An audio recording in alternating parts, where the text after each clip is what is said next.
Selamat datang kembali di channel Cerita Shanum. Apakah hidup Anda terasa penuh tekanan dan tak berujung? Mungkin saatnya untuk berhenti sejenak dan menemukan kekuatan dalam ketenangan.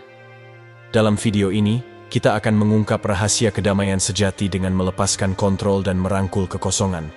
Bersiaplah untuk perjalanan menuju kebebasan batin dan hidup yang lebih bermakna. Mari kita bahas bersama. Yang terpilih. Apakah Anda lelah merasa terbebani oleh negativitas dan gangguan? Yang mungkin tidak Anda ketahui adalah bahwa keadaan kebahagiaan sejati adalah ketika pikiran Anda benar-benar kosong. Pikiran kita cenderung menciptakan proyeksi yang membentuk bagaimana kita melihat diri sendiri dan dunia di sekitar kita. Proyeksi ini seringkali didasarkan pada pengalaman masa lalu, pengaruh sosial, dan keinginan kita sendiri. Seiring waktu, proyeksi ini membentuk apa yang kita identifikasi sebagai ego, yaitu rasa diri yang dikonstruksi yang didorong oleh pikiran, keyakinan, dan kebutuhan akan validasi. Ego tumbuh subur pada gagasan keterpisahan, meyakinkan kita bahwa kita didefinisikan oleh pencapaian, kepemilikan, dan persetujuan dari orang lain. Ilusi ego ini membuat kita mengejar tujuan eksternal, seperti mengumpulkan kekayaan, meraih status, atau mencari pengakuan terus-menerus. Meskipun pencapaian ini mungkin menawarkan kepuasan sementara, mereka seringkali mengalihkan kita dari tujuan sejati kita. Alih-alih menemukan kepuasan sejati, kita terperangkap dalam siklus tanpa akhir untuk terus berusaha mendapatkan lebih banyak, tanpa pernah benar-benar puas dengan apa yang kita miliki. Pikiran, melalui proyeksinya, membuat kita terkunci dalam siklus ini, selalu mencari sesuatu di luar diri kita untuk melengkapi kita. Semakin kita mengejar validasi eksternal ini, semakin kita terputus dari diri sejati kita. Proyeksi pikiran menciptakan narasi palsu bahwa kita harus terus-menerus mencapai dan memiliki untuk merasa layak.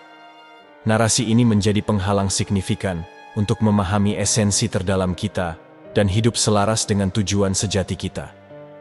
Ketika kita membiarkan ego mendominasi pikiran dan tindakan kita akhirnya memenuhi diri kita dengan hal-hal yang tidak perlu, dan gangguan-gangguan superficial yang menghalangi kita dari mengalami kedamaian dan kepuasan sejati. Menyerah sering disalahartikan sebagai menyerah atau menunjukkan kelemahan, tetapi sebenarnya itu adalah tindakan kuat untuk menyelaraskan diri dengan aliran alamiah alam semesta. Ketika Tuan Ertler mengatakan bahwa menyerah bukanlah kelemahan, ada kekuatan besar di dalamnya. Hanya orang yang menyerah yang memiliki kekuatan spiritual. Dia menunjuk pada kekuatan mendalam yang muncul dari melepaskan kebutuhan untuk mengendalikan setiap aspek kehidupan kita. Dengan menyerah, kita tidak menyerah pada kehidupan, tetapi justru melepaskan keterikatan kita pada hasil dan perjuangan yang seringkali menyebabkan stres dan ketidakpuasan. Ketika kita menyerah, kita berhenti melawan apa yang terjadi di saat ini. Ini tidak berarti kita berhenti bertindak atau menjadi pasif, tetapi berarti kita menerima saat ini sebagaimana adanya, tanpa penilaian atau frustrasi. Penerimaan ini membuka kita pada bimbingan alam semesta, memungkinkan kita bergerak selaras dengan ritme alamiah kehidupan. Ketika kita melawan, kita menciptakan ketegangan dan perjuangan yang menghalangi aliran energi dan membuat kita terjebak dalam pola-pola negatif. Tetapi ketika kita menyerah, kita melepaskan ketegangan ini, memberikan ruang bagi peluang dan wawasan baru untuk muncul. Menyerah memungkinkan kita untuk mempercayai bahwa ada kecerdasan yang lebih tinggi yang bekerja di alam semesta, yang mengetahui apa yang terbaik untuk pertumbuhan dan evolusi kita. Ketika kita melepaskan kebutuhan untuk mengendalikan setiap hasil, kita memungkinkan kecerdasan ini untuk membimbing kita menuju tujuan sejati kita. Ini tidak berarti bahwa segalanya akan selalu berjalan sesuai keinginan kita, tetapi berarti bahwa kita akan lebih selaras dengan aliran alamiah kehidupan, memudahkan kita menghadapi tantangan dan menemukan kedamaian di tengah ketidakpastian. Kekosongan dalam konteks spiritual mewakili ruang di dalam diri kita, di mana kita bisa terhubung dengan saat ini. Ketika kita berbicara tentang kekosongan, kita berbicara tentang ketiadaan obrolan pikiran yang terus-menerus, pelepasan prasangka, dan pelepasan harapan sosial. Kekosongan ini bukan tentang kekurangan makna, melainkan tentang membersihkan kekacauan pikiran dan keyakinan yang tidak perlu, sehingga kita bisa mengalami kehidupan sebagaimana adanya. Dengan merangkul kekosongan, kita membebaskan diri dari keterbatasan yang dipaksakan oleh pikiran. pikiran selalu sibuk menciptakan cerita, penilaian, dan interpretasi yang dapat mengaburkan persepsi kita tentang kenyataan. Aktivitas mental ini sering berakar pada masa lalu atau masa depan, menghalangi kita untuk sepenuhnya mengalami saat ini. Ketika kita melepaskan proyeksi mental ini, kita memasuki keadaan kehadiran sejati di mana kita sepenuhnya sadar dan terhubung dengan saat ini. Keadaan kekosongan ini memungkinkan kita untuk melihat melampaui permukaan, membuka kesadaran yang lebih dalam yang tidak terikat oleh persepsi terbatas pikiran. Ketika kita tidak lagi teralihkan oleh pikiran dan tekanan sosial, kita menjadi lebih selaras dengan energi-energi halus dan kemungkinan-kemungkinan yang ada di setiap momen. Kesadaran yang diperluas ini adalah kunci untuk membuka potensi sejati kita dan hidup selaras dengan tujuan yang lebih tinggi. Kekosongan juga menawarkan rasa kebebasan yang sulit dicapai ketika kita terjebak dalam proyeksi pikiran. Dalam keadaan ini, kita tidak digerakkan oleh ketakutan, keinginan, atau kebutuhan akan validasi, melainkan kita bertindak dari tempat ketenangan batin dan kejernihan, di mana tindakan kita dipandu oleh intuisi dan pemahaman yang mendalam tentang apa yang benar-benar penting. Hal ini memungkinkan kita membuat keputusan yang selaras dengan diri sejati kita, daripada dipengaruhi oleh faktor-faktor eksternal. Saat kita mendekati gagasan tentang kekosongan, ego mulai melawan. Ego, yang tumbuh subur dari kontrol, identitas, dan keterikatan, menganggap kekosongan sebagai ancaman bagi keberadaannya. Ego berpegang erat pada pikiran, kenangan, dan emosi, berusaha mempertahankan rasa diri yang terpisah dan berbeda. Perlawanan ini adalah reaksi alami karena ego dibangun di atas dasar keterikatan pada hal-hal, baik itu keyakinan, pengalaman masa lalu, atau harapan masa depan. Kekosongan, sebaliknya, meminta kita untuk melepaskan keterikatan ini, dan hal ini bisa terasa tidak nyaman, atau bahkan menakutkan bagi ego. Perlawanan ego terhadap kekosongan berakar pada keinginannya untuk mengontrol pikiran dan tindakan kita. Ego terus-menerus berusaha menciptakan dan mempertahankan narasi tentang siapa kita, seringkali berdasarkan faktor-faktor eksternal seperti pencapaian, hubungan, dan status sosial.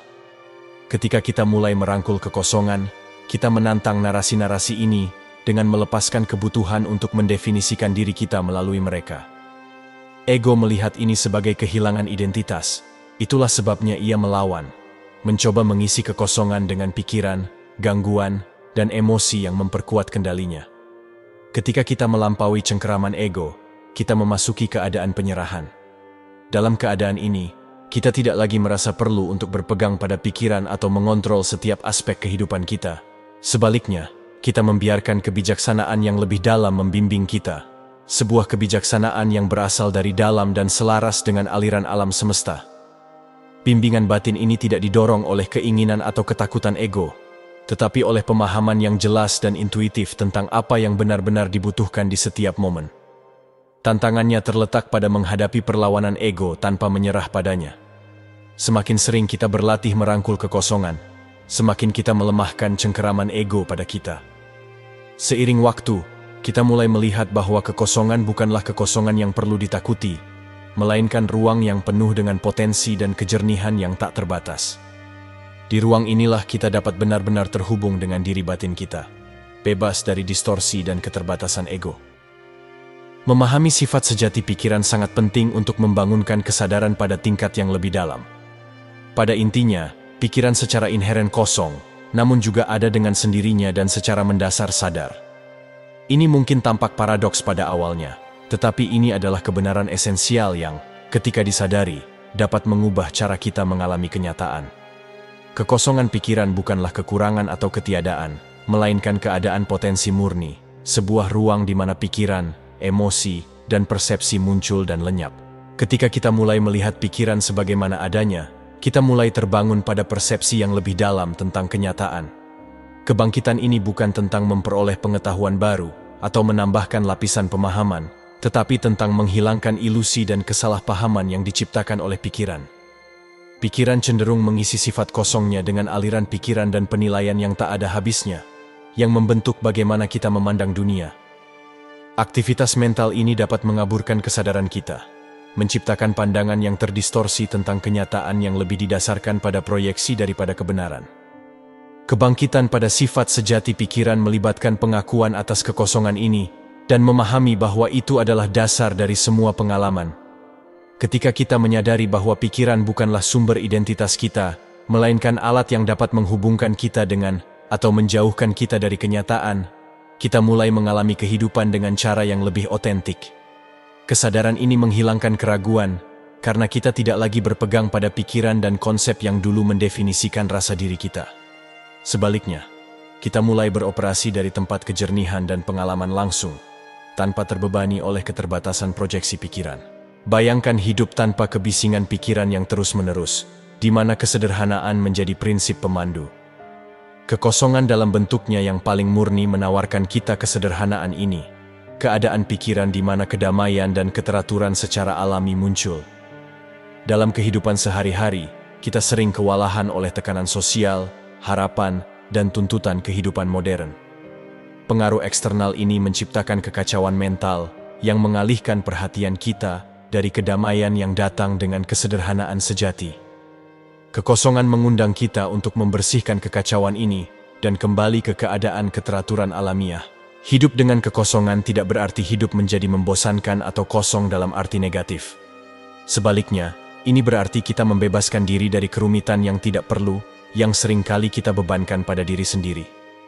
Kerumitan ini biasanya berasal dari upaya untuk memenuhi standar sosial, memenuhi kewajiban tanpa henti, atau mengejar tujuan yang tidak selaras dengan diri sejati kita. Dengan melepaskan tekanan ini, kita menciptakan ruang untuk hal-hal yang benar-benar penting, kedamaian, kehadiran, dan hidup yang otentik. Kesederhanaan kekosongan memungkinkan kita untuk mengalami kehidupan dengan cara yang lebih langsung dan tidak terfilter. Ketika pikiran kita tidak dipenuhi dengan pikiran dan kekhawatiran yang tidak perlu, kita menjadi lebih sadar akan saat ini. Kesadaran ini bukan tentang melakukan lebih sedikit, tetapi tentang lebih sadar akan bagaimana kita terlibat dengan kehidupan. Ini tentang fokus pada apa yang benar-benar membutuhkan perhatian kita, dan melepaskan sisanya. Perubahan fokus ini mengarah pada kehidupan yang lebih harmonis dan seimbang, di mana tindakan dipandu oleh kejernihan daripada kebingungan. Salah satu aspek utama dalam merangkul kekosongan dalam kehidupan sehari-hari adalah belajar melepaskan kebutuhan untuk selalu melakukan dan mencapai sesuatu.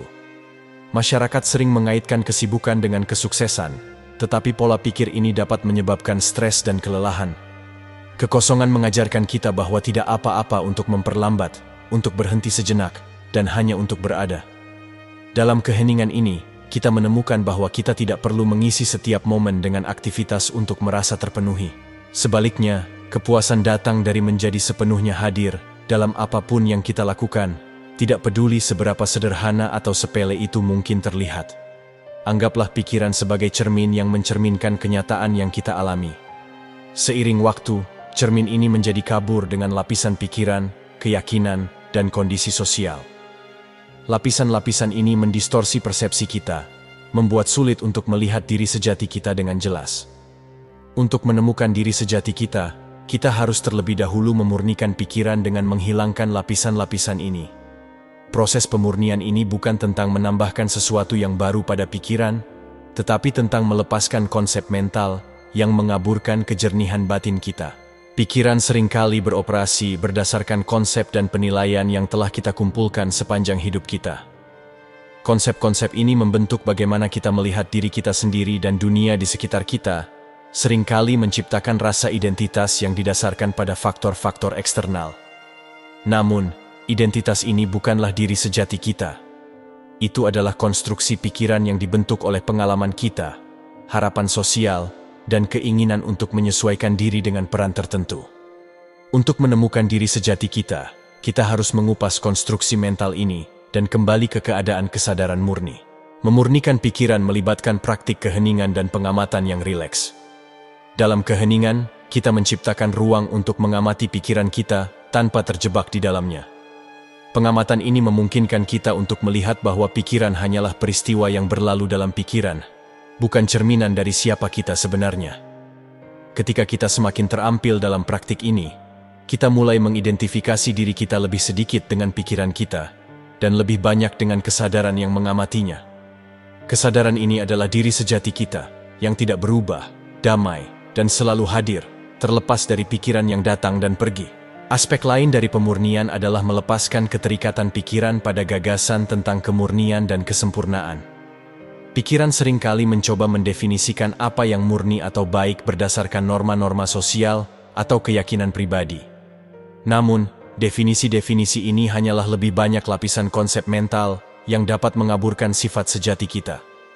Kemurnian sejati datang dari melampaui konsep-konsep ini dan mengakui bahwa esensi kita melampaui dualitas baik dan buruk, murni dan tidak murni.